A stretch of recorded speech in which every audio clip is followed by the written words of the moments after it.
And now, aviation weather around Alaska. Hello, I'm National Weather Service Meteorologist Peter Chan, and this is your Alaska Aviation Weather Outlook, Friday, February 16th, 2024. And we're going to take a look now at what we expect for aviation weather for Saturday and Sunday as we go through this weekend.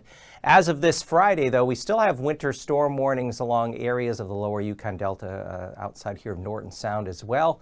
And blizzard warnings are in effect for this Friday afternoon all the way into Sunday along the western areas of the Seward Peninsula, including St. Lawrence Island. We expect IFR conditions to continue here along areas of the southwest coast up through the Bering Strait.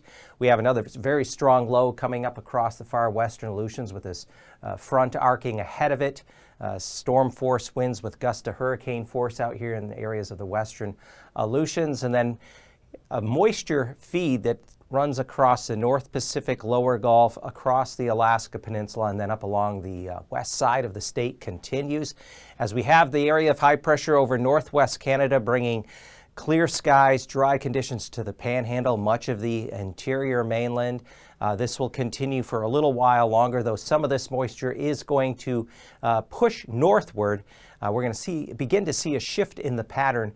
The North Pacific and Bering Sea systems will become dominant as we go into next week, and trying to push back some precipitation up into areas of the southwest and into south central.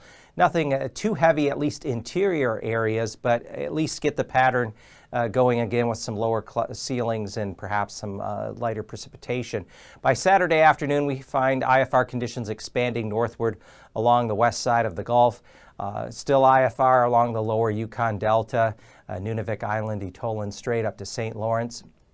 And then for Sunday morning, we find IFR conditions northern western Gulf up into the east side of the Kenai, down there through the entrance there at Cook Inlet, and then also along the west coast, the Kuskokwim Bay up through the Yukon Delta, St. Lawrence, the Bering Strait, St. Matthew, all IFR. And Sunday afternoon, we start to see some of that moisture in the west begin to push back inland across areas of the southwest, pushing into around Bristol Bay and on up into the lower Yukon River Basin across Norton Sound and much of the Seward Peninsula. Pass conditions on Saturday, Anaktuvuk Pass will remain VFR, as will be the case across much of the mainland interior, especially central eastern areas. Adigan Pass, VFR. We go down to Lake Clark and Merrill. I mentioned that moisture is going to start to creep northward. Lake Clark and Merrill passes may become MVFR by Saturday afternoon and certainly evening. Rainy Pass also VFR conditions to start the day becoming MVFR. Central Alaska Range eastward, Windy Pass, all the way through Isabel and Mentasta Passes. We'll see those VFR conditions continue with that ridge of high pressure still having influence over much of the mainland and back there through northwest Canada and the Panhandle. Tanita Pass, VFR. And as we drop down to Portage Pass, look for VFR conditions becoming MVFR in the afternoon as, again, some of that moisture lifts northeastward from out of the western Gulf. And then the far northern Panhandle, Chilkoot and White VFR, but VFR conditions will be dominant throughout much of southeast Alaska thanks to that ridge of high pressure in the mid and upper levels of the atmosphere. It's also at the surface, but this is a very strong dominant feature in the mid and upper levels of the atmosphere. As a result, we do have warmer temperatures aloft, freezing levels above 6 and even 8,000 feet as we get back here toward the central northwest territories and on up into that whole area of northwest Canada. Freezing levels do bump up a little bit north of the Alaska Range, upwards of above 4,000 feet.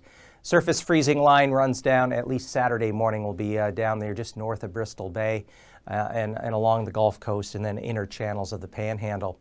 But note of most importance is that we do have warmer air aloft over this region as a reflection of that upper level high.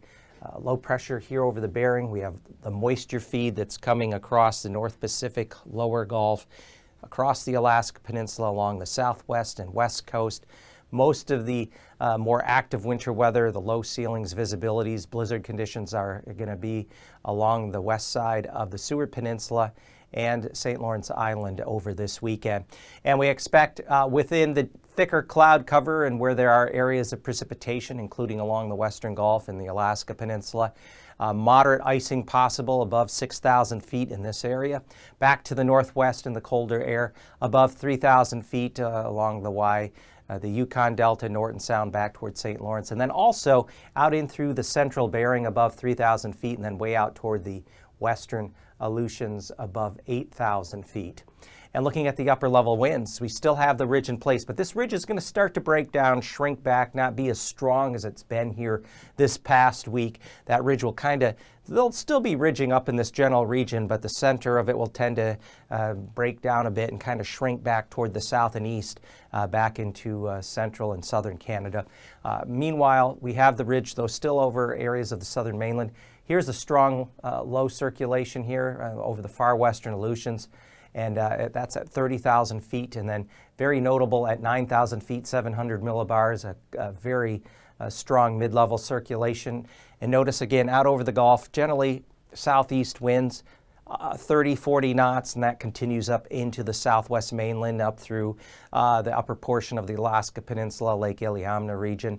And then at 3,000 feet, we still have some pretty good winds coming into Dixon entrance, 40 knots there from the southeast, 40 knots around the entrance of Cook Inlet, 40, 50 knots crossing the Alaska Range here, north of Dillingham and King Salmon, and a pocket of stronger winds, 45 to 55 knots off of Cape Lisburne on over through the Chukchi Sea, and quite strong Gulf of Anadyr, upwards of 75 knots, but then there is that circulation of that powerful low, 3,000 feet above the surface. We have widespread 50 to 65 knot winds circulating around that low.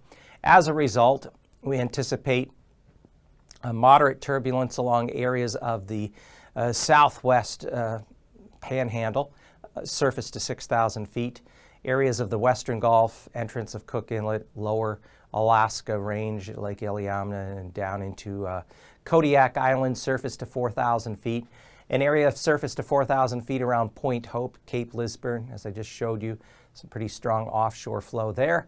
And then with the circulation around that powerful low, we expect at the very least moderate turbulence, surface to 3,000 feet. There could even be some isolated severe turbulence, certainly in the vicinity, the circulation of that strong low in the far southwest Bering.